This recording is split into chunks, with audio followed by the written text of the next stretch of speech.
I'm a Jesuit priest. I was born in Syria, in Aleppo, a city that has suffered so much from the war over the last years. I served in several countries in the Middle East, including as head of the Jesuits in that region. At present, I am one of the counselors of the Superior General of the Jesuits in Rome.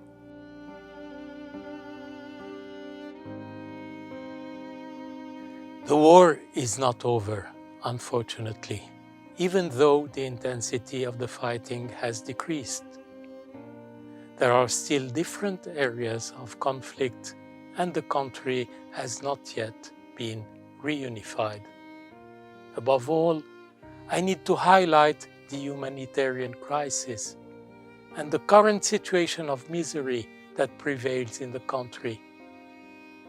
The economic and financial crisis is appalling. More than 80% of the population lives below the poverty line, and more than 50% of the population is in need of urgent assistance. The average monthly salary is around $15 to $20, which is not enough to survive for a few days. Most of the country's population spends several hours a day queuing in front of bakeries to try to get some bread. The same can be said for petrol and for all basic commodities. These days, there is a severe winter in the country, and the means of heating are almost non-existent. Many children are found dead in the early morning because of the cold. This is the case of one of our volunteers in Homs, who was found dead in her home a few days ago due to the cold. In fact, the process of resolving the Syrian conflict is currently completely blocked, and the population is paying the price. The Syrian population, not the leaders, are the victims of the current situation. The Western nations are imposing huge sanctions on the country, which prevent any reconstruction, any supply of material, even medical, and which prevent the economy from any hope of recovery. What is the result? The situation does not affect the government, and corruption continues at all levels, but the population, especially the poor, the elderly and the children, are the ones who suffer. Ultimately, one can say that the situation today is worse than it was during the war, because there is no more hope and people are living in misery on the verge of starvation. During time of war, you try to survive from day to day. You think that the war will eventually end and peace will come back. However, in the current situation, all hopes have collapsed because people can't see a way out.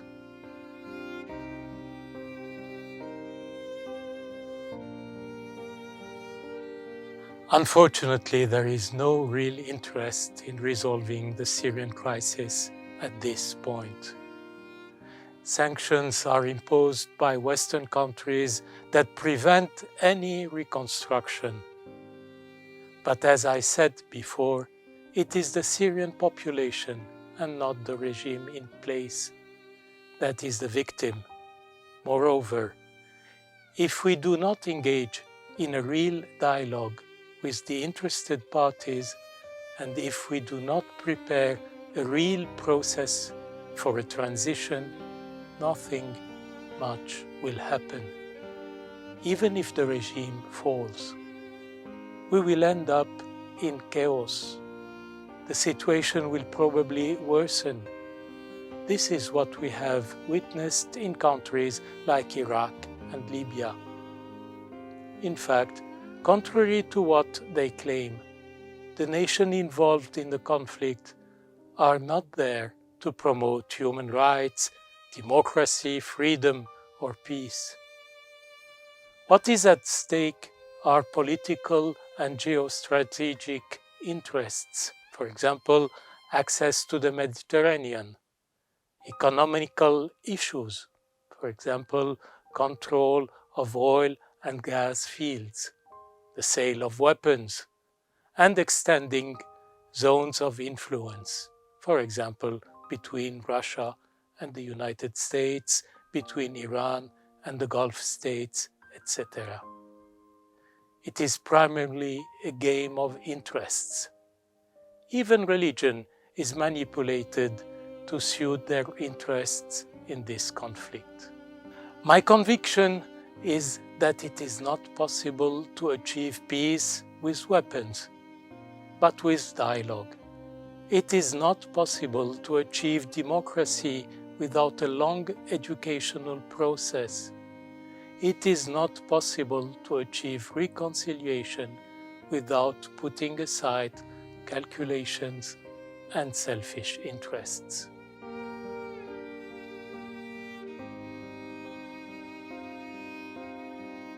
Today, the whole Syrian population is traumatized. More than half of the population is internally displaced. Outside the country, the number of refugees exceeds 6 million. Most of them live in inhuman conditions inside camps and are violently pushed back as soon as they try to cross the borders. On the front lines are the children who are deprived of their childhood, from education, and from their right to live in safety. I believe that what allows many people to hold on is the family structure, which is still very solid. Solidarity, sharing, faith, resilience are values that are still very alive. This is probably what keeps many Syrians on their feet. It is also what makes many of them successful at any level as soon as they manage to find a more stable situation.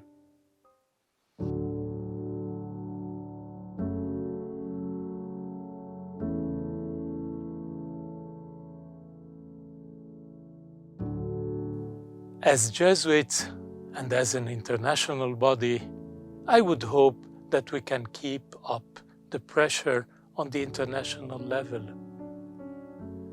Wherever we are, we must denounce the selfish interests of nations and promote a true dialogue between parties based on respect.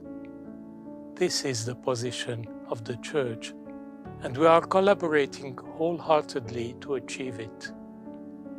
Pope Francis calls for the human fraternity and denounces the trade of weapons and the instrumentalization of religion.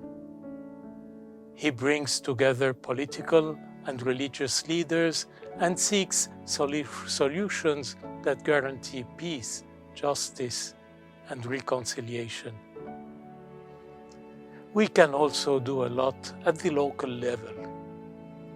The Jesuits were present in Syria throughout the war and are still present in the country.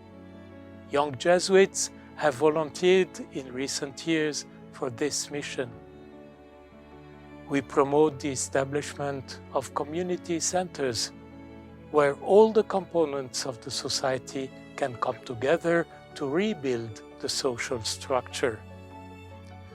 We ultimately believe that our mission is about education for citizenship and reconciliation. Beyond emergency aid, which remains very important, it is fundamental educational work that we aim at. I can personally testify that even if this mission is challenging and involves many risks, it is also deeply rewarding.